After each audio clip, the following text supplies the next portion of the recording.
Petrol సంక్షోభ వేళ RTC MD Nagireddy కీలక ప్రకటన చేశారు. పెట్రోల్ కోసం బంకుల్లో గంటల కొద్దీ నిలబడే కంటే ఆర్టీసీలో సురక్షితంగా ప్రయాణం చేయాలని పిలుపునిచ్చారు నాగిరెడ్డి.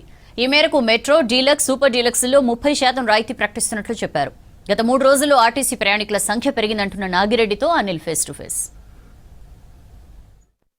గ్రేటర్ హైదరాబాద్లో బంకుల్లో ఎందుకు వెయిటింగ్ దండగా ఆర్టీసీ మీకుంది అండగా అంటున్నారు తెలంగాణ రాష్ట్ర రోడ్డు రవాణా సంస్థ అధికారులు. దీంతోపాటు ఇప్పటికే ఏసీ అంటే ఎక్కువగా సమ్మర్ని దృష్టిలో ఉంచుకొని 30% రాయితీని కూడా ఇస్తున్నామని తెలుపుతున్నారు. సో పబ్లిక్ ట్రాన్స్పోర్ట్కి సంబంధించి మనతో పాటు ఆర్టీసీ ఎండీ నాగిరెడ్డి గారు ఉన్నారు. వారిని అడిగి తెలుసుకుందాం. సార్, పబ్లిక్ ట్రాన్స్పోర్ట్కి సంబంధించి ఏం చెప్తారు? ఇప్పుడు ఈ ప్రజెంట్ క్రైసిస్కి సంబంధించి నెక్స్ట్ ఈ 30% రాయితీకి సంబంధించి ఎట్లాంటి ఇన్స్ట్రక్షన్స్ ఉన్నాయి? ఏమేమి మీరు ఏ మెట్రో సర్వీసులలో ప్రారంభించబోతున్నారు? ఓకే, సో హైదరాబాద్లో మనము ఇప్పటికే 3200 బస్సుల్ని నడిపిస్తున్నాము.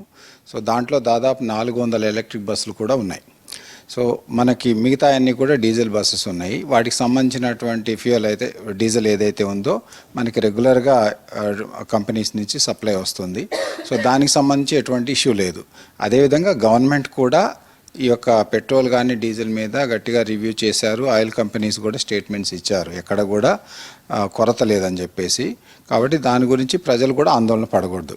ఇన్ ఎనీ కేస్ ఎండాకాలాన్ని దృష్టిలో పెట్టుకొని మేము ఈ యొక్క హైదరాబాద్ సిటీలో ఏదైతే బస్సెస్ ఉన్నాయో మనకి మెట్రో డీలక్స్ కానీ ఏసీ మెట్రో ఎక్స్ప్రెస్లు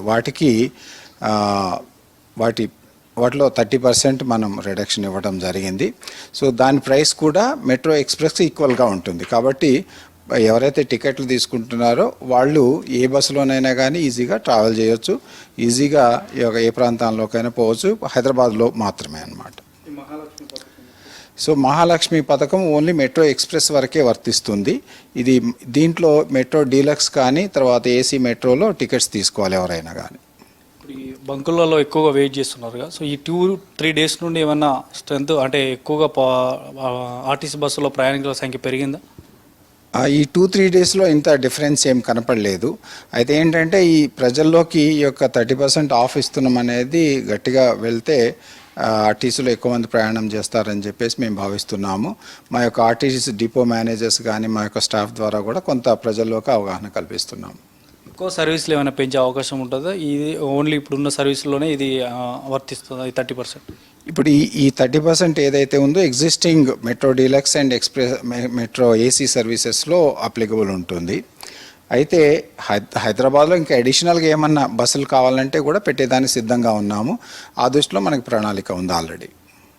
అంటే ఆర్టీసీకి సంబంధించి కూడా మొత్తం ఓవరాల్గా ఇప్పటి వరకు ఈ 2-3 డేస్ కాకుండా ఈ 30% సంబంధించి కానీ గతంలో లాస్ట్ ఇయర్కి సంబంధించి ఏమైనా ఇట్లాంటివి చేశారా? ఫస్ట్ టైం ఇది ఫస్ట్ టైం యాక్చువల్గా మనకి ఏసీ మెట్రో కానీ తర్వాత ఏసీ డీలక్స్ బస్సెస్ కానీ మెట్రో డీలక్స్ బస్సులలో ఆక్యుపెన్సీ తక్కువ ఉంటుంది, అరౌండ్ 70%, 65 మాత్రమే ఉంటుంది. సో దాన్ని దృష్టిలో పెట్టుకొని ఈ ఇయర్ ప్లాన్ చేసినాం ముందుగానే. ఈ యొక్క సమ్మర్లో ఈ ఆఫర్ ఇచ్చేసి ఆక్యుపెన్సీ పెంచేదానికి ప్రయత్నం చేస్తామని ఆలోచన వచ్చింది. మీన్వైల్ ఈ సమస్య కూడా వచ్చింది కాబట్టి ప్రజలకి బాగా పనికి వస్తుందని మేము భావిస్తున్నాం. సో మొత్తానికి అయితే గ్రేటర్ పరిధిలో ఉన్నటువంటి మెట్రోతో పాటు మెట్రో ఏసీతో పాటు డీలక్స్లలో కూడా ఈ 30% రాయితీ వర్తిస్తుంది అంటున్నారు. దీంతోపాటు ఎక్కడ కూడా బంకులలో వెయిట్ చేయకుండా ఆర్టీసీ బస్సులో ప్రయాణించి సుఖవంతమైనటువంటి ప్రయాణం చేయాలంటూ కూడా ఆర్టీసీ అధికారులు చెప్తున్నారు. వీడియో జర్నలిస్ట్ మహేష్ తో అనిల్, V6 న్యూస్, హైదరాబాద్.